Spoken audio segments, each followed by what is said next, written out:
Good evening, everyone. I'd like to welcome everybody to the regular meeting of the Stillwater Planning Commission, Tuesday, May 7th, 2013. Looks like we have one item on the agenda tonight under land use items for discussion and possible action. Verizon, Ken Kerr, specific use permit, PZ 13.1736. Requesting review and approval of a specific use permit to allow the construction of a 135-foot monopole communications tower and an 11-foot 8 by 16-foot shelter on property addressed as 3520 North Park Drive in the IL Light Industrial District. And I'd like to make it known that I do own property within 1,000 feet of this property. Mr. Coots? Tom Coots, Planning Assistant, Development Services. This property in question, 3520 North Park Drive. It's located on North Park Drive, which is just south of Airport Road, near the intersection of Airport and Perkins. It is zoned IL, which is light industrial. It is surrounded by the same zoning. You might also notice on the map that across to the north, on the north side of Airport Road, we have IG, General Industrial, and then kind of on to the west, have some public zoning, but for the most part, that whole area is zoned industrially. We have an air photo of the property. Notice it's an undeveloped property, surrounded to the north and the west by undeveloped properties, and then to the east and south by, we'll call it industrial uses, maybe warehousing and storage type uses. The applicant is proposing, this is a picture of their portion of their site plan, proposing, as you stated, a 135-foot tall monopole telecommunications tower, and they're going to lease a portion of the property for their compound, for their equipment and whatnot. The staff findings include the proposed telecommunications tower use and height increase are allowed with a specific use permit in the IL district. Should point out that number one, the use of the telecommunications tower with a specific use permit was recently added to the code just a few months ago, and also that any telecommunications tower, regardless of where it's located, that is in excess of 75 feet in height also requires a specific use permit. Once again, they're proposing a 135-foot tall tower. The C3 comprehensive plan designates the property as industrial. 2 telecommunications towers are located within a half mile of the proposed location, and the applicant has submitted a letter explaining the inability to co-locate the facilities on the existing towers. That's primarily because the existing towers don't meet the height necessary to give them the type of signal boost that they're looking for. So with that, do you have any other questions for me? Any questions for staff at this point? No question. Okay. Thank you, Tom. Okay, we'll go ahead and open up the public hearing. Is there anyone here who would like to speak in favor of this special use permit?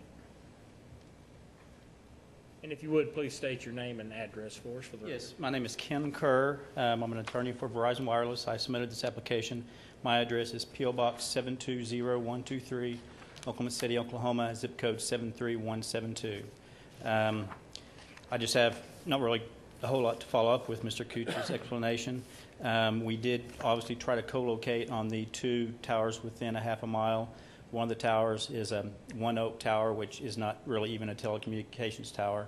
And the other tower is too short for what we're trying to accomplish in this area. Because of the increase in demand for wireless products and services, we're trying to put a tower in a certain location at a certain height to offload capacity from the towers that are in existence right now. And I've previously submitted a letter from our RF engineer explaining that issue, and also with some propagation maps showing the coverage without the tower and the coverage as it's proposed. And it will help a lot, especially in the future as demand in this area grows. We'll be able to accommodate everyone's needs that live in this area. If you have any questions, I'll be free to answer them. Any questions for Mr. Kerr? All right, thank you, Mr. Kerr. Okay, is there anyone else who would like to speak in favor of this special use permit? Okay, is there anyone who would like to speak in opposition to the use permit? Okay, seeing none, we'll close the public hearing. Okay, we can accept staff findings and recommend that the city council approve this proposed specific use permit as presented, or we can find that the specific use permit is not an appropriate use for the property based upon the impacts to the surrounding vicinity and recommend that the city council deny the specific use permit. Thank you, Tom. Discussion, commissioners? I have a question. I don't know if it's appropriate for staff. If this were to fall or if a plane hits it, because our city might say that it's okay for it to be there, is there any liability that the city would carry in that concept? No. It's legislative action, so we're immune under the Tort Claims Act. Is the FAA has to prove all of this stuff, or? Only if it's within a certain distance of the airport. It's within what they call a conical zone where the flight path of certain airplanes, then the FAA has to approve that. But if it's outside of that, there's no requirement that anyone other than the city take a look at it. That answer your question, Commissioner Merrifield? Any other questions or discussions? I move we accept staff findings and recommend the city council approve the specific use permit. Do I have a second? Second. Motion and a second to approve staff's finding alternative number 1. Please place your votes. That is approved unanimously, 7-0. Okay, moving on. Looks like we have some minutes. Looks like the regular meeting summary of November 20th, 2012 is up for discussion and approval. Move for approval. Second? Motion is second to move for approval of the November 20th, 2012 minutes. Please place your votes. That is approved with 6 votes yes and 1 abstention from Commissioner Merrifield.